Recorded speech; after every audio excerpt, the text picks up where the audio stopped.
Bonsoir à tous pour la troisième fois. On se retrouve pour la température moyenne mondiale hashtag 28. Et cette fois, cette température moyenne mondiale va recouvrir la période de fin février jusque début mars. Alors, le jour précis, je ne sais pas, mais en fait, on va reprendre pour début mars parce que fin février, très clairement, ça s'est terminé. On était à plus 0,2. Voilà, on stagnait à plus 0,2. Donc voilà, enfin, plus 0,20 et ça a continué de baisser. Donc, pour la période du 1er au 8 mars. Que s'est-il passé? Alors, est-ce qu'on a eu une remontée? Est-ce qu'on a encore baissé? Est-ce qu'on a passé sous les normes? Est-ce que ça stagne à des températures, à un climat normal par rapport à la période 81-2010, donc sous les normes par rapport à la période 1991-2000? Là, les réponses dans cette vidéo. Alors, sachez que le 1er de mars, on avait stagné à plus 0,2. Là, on parle bien de EAR5, plus 0,2.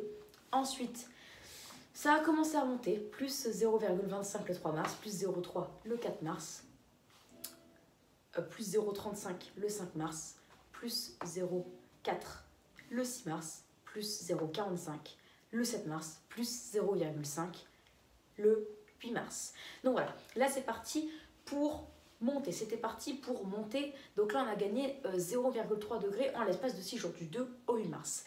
Ça veut dire que nous sommes passés au-dessus de la normale, mais ça ne veut pas dire que tous les modèles climatiques disent la même chose. Par exemple, NC Pensaer disait moins 0,1 pour le 1er de mars, et là, il y a plus 0,2, il y a 0,3 degrés de moins. Donc voilà. Et c'est du coup 2 saisons pour NC Pensaer. On est 2 saisons dans la période 1991 à 2020 et plus 0,2 par rapport à la période 81 à 2010. Donc, par rapport à la période 1991 à 2020, ER5 a un équivalent de plus 0,3. Mais sachez que c'est le ER5, c'est le modèle qui dit le plus haut tout le temps de tous les modèles que j'ai rencontrés. Il y en a au moins 10 que j'ai rencontrés et c'est lui qui dit le plus haut. Déjà sur les 6 modèles de Global Climat, du site en tout cas que je vais voir, c'est lui le plus haut. Et sur les autres sites que j'ai découvert sur Twitter et tout ça, et sur un autre site, voilà, c'est toujours lui le plus haut et encore lui. Voilà, donc au maximum on est à plus 0,5, donc voilà, c'est un excédent quand même qui est pas mal, mais c'est un pic. Et je vous rappelle que dans les pics, c'est éphémère quoi, parce que 2 secondes avant, enfin quelques jours avant, on était à plus 0,2, soit à peu près dans les normes, puis en plus c'est le maximum. Donc en moyenne, avec tous les modèles réunis du climat, on est à plus 0,35, au maximum au plus haut du pic. Et début mars, on était à environ pile dans les normes et sous la norme, du coup de moins 0,2 par rapport à la période 91-2020.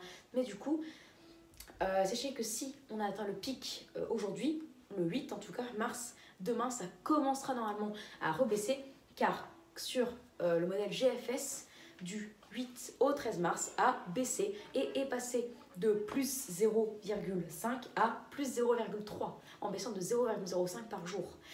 Sachez que GFS, en fait, c'est par rapport à la période 1979-2000, donc on retire 0,15. Donc ça veut dire que là, qu'aujourd'hui, le 13 mars pour GFS, on est à plus 0,15 par rapport à la période 1981-2010, vu qu'on a plus 0,3 par rapport à la période 1979-2000. Voilà, c'est logique. Et donc au plus haut, GFS a enregistré un excédent pour ce mois de mars de, du coup, plus 0,35, vu que si on rajoute plus 0,15 pour la période 1979-2000, ben on a plus 0,5, comme ce que je viens de vous dire. Donc voilà, et sachez que du coup, ER5 entamera une baisse, normalement dès demain, pour se rapprocher logiquement des plus 0,35 d'ici le 13 mars, et sera le maximum. Donc NC Pensaer se rapprochera des pics dans les normes, pour ensuite continuer de baisser normalement, pour atteindre normalement, pas le 13, mais dans 2-3 jours, vers le 17 mars, dans 4 jours, surtout avec la vague de froid qui arrive sur la France, la température en chute vers l'Amérique et tout ça. Et une toute petite reprise de la Niña, parce que la Niña elle fait des pics à moins 0,7 à moins 1, moins 0,7, moins 1, donc là ça devrait encore baisser en plus. Donc voilà, là on pourrait se rapprocher, en tout cas pour GFS, des plus 0,1 par rapport à la période 1979-2000, donc moins 0,05 par rapport à la période 1981 à 2010 et moins 0,25 par rapport à la période 1991 à 2020. Voilà, donc ça va recommencer à baisser, et vers le 17-18 on attendra un pic normalement vers le bas, même 17, 16-17, entre 16 et 18, où on sera en moyenne avec tous les modèles réunis à pile dans les normales par rapport à la période 81 à 2010. Normalement, après ce n'est pas sûr, c'est à suivre, mais en tout cas je pense qu'on est dans une tendance avec, on a une tendance à la baisse. En tout cas ce qui est à peu près certain, c'est que pour R5 du 8, du 8 au 13 mars, donc de ce que je vous dis aujourd'hui et ce que je vous dirai le 18 mars, donc du 8 au 13 mars, sur cette période, on baissera. La ER5 baissera et passera de plus 0,5 à plus 0,35 voire plus 0,3. Et parce que la baisse, parce que le modèle ER5 suit GFS de très près.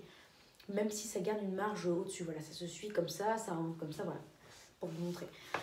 Donc voilà, ça rebaissera et on pourra atteindre un pic vers le 16-18 où on sera pile dans les normes par rapport à la période 81 à 2010 avec la moyenne de tous les modèles, mais ER5 pourrait rester au final dans les plus 0,2 au pic. Car si déjà le 13, on sera autour des plus 0,35 pour ER5, ça continuera à baisser, on sera environ dans les plus 0,2, même plus 0,15, ce qui fait que NCPNCR sera moins 0 à moins 0,15 et qu'en moyenne, avec tous les modèles, on sera, tous les modèles qui existent sur le climat, pile dans les normes en moyenne par rapport à la période 81-2010 et 0,2 degrés sous les normes par rapport à la période 91-2020. Donc voilà, on se dirige vers encore un nouveau refroidissement et un climat pile dans les normes ou même un peu faiblard par rapport aux années 2000.